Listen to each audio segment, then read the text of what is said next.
अब बात अखिलेश यादव और स्मृति ईरानी के बीच छिड़े हुए घमासान की। महिला आरक्षण को लेकर छिड़ी ये जंग अखिलेश यादव को गोरखपुर से चुनाव लड़ने की चुनौती देने तक जा पहुंची है। इसकी शुरुआत लोकसभा में अखिलेश यादव की स्पीच से हुई। महिला आरक्षण बिल पर अपनी स्पीच के दौरान अखिलेश यादव ने स्मृति ईरानी पर चुटकी ली और कहा कि सास बहू वाली तो चुनाव हार गई। इसके बाद स्मृति ईरानी ने पलटवार किया। उन्होंने कहा कि अगर अखिलेश यादव में दम है तो गोरखपुर से चुनाव लड़कर दिखा दे। अखिलेश यादव ने स्मृति को चुनौती स्वीकार करने के बजाय हंसी में जवाब दिया और कहा कि वो कन्नौज का नाम बदलकर गोरखपुर रख लेंगे।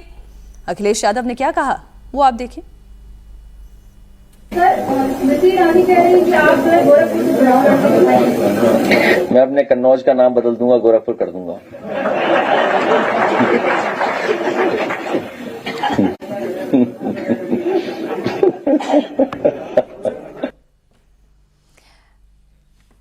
इसका मतलब यह है कि चुनौती स्वीकार नहीं कर सकते प्रोफेसर साहब। अखिलेश यादव नाम तो बदल सकते हैं, कन्नौज का गोरखपुर कर सकते हैं, लेकिन गोरखपुर में आकर वहां चुनाव नहीं लड़ सकते। देखिए,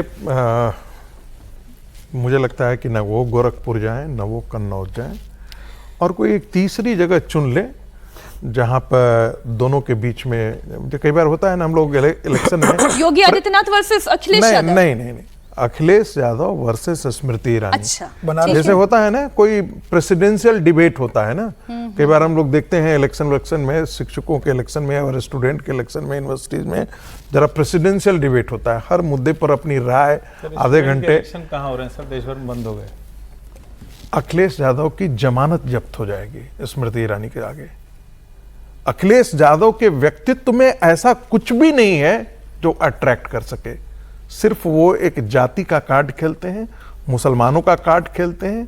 उनकी एक परिवार की एक जिसको कहते हैं ना, उनको एक धरोहर मिली है, यदि वो नहीं होती। और दूसरे क्या वो अटैक करता है? नहीं, मैं ब्रजभूषण के लिए मैं नहीं कह रहा हूं कि वो, मैं तो सिर्फ स्मृति दोनों की। लेकिन रोचक लड़ाई होगी। आप जो सजेस्ट कर रहे हैं मैं कह रहा हूं न्यूट्रल ग्राउंड पर जाए। हिम्मत है तो अखिलेश। लेकिन सर तथ्य ये भी है कि अखिलेश यादव की पार्टी उत्तर प्रदेश की सबसे बड़ी पार्टी है लोकसभा सीटों का। अभी तो हराया था भाजपा को। मैंने 2024 में यूपी हारने की वजह से 272 नहीं हो पाए। मैं इससे बिल्कुल इनकार नहीं कर रहा। मैं कहां इनकार कर रहा हूं, लेकिन सामाजिक समीकरण जो है उन्होंने बहुत अच्छे तरीके से साधा। मैं बात कर रहा हूं मेरिट की, दोनों के कैंडिडेचर के मेरिट की, तो उसमें स्मृति ईरानी उनसे कई गुना आगे है।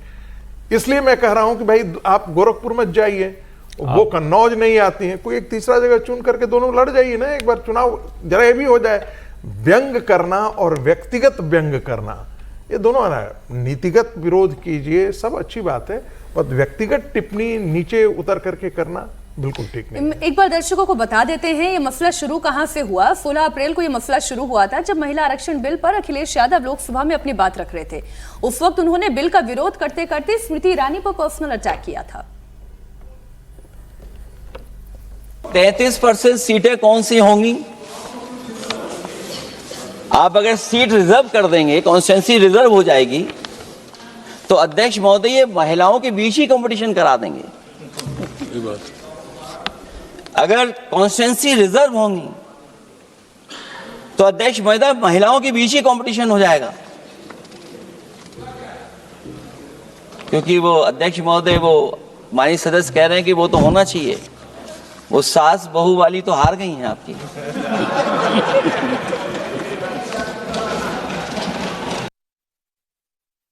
बहुत आसान है पैतृक सीट से चुनाव लड़ना।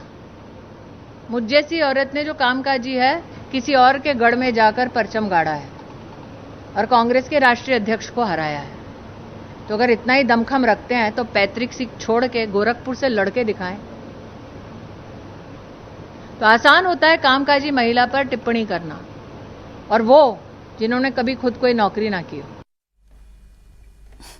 ये ज्यादा हिटिंग था, ये ज्यादा हिटिंग था जिसने खुद ने कभी कोई नौकरी ना की हो। एक चीज जिक्र कर रहा है, अखिलेश यादव और अखिलेश यादव की पत्नी भी संसद में होती है।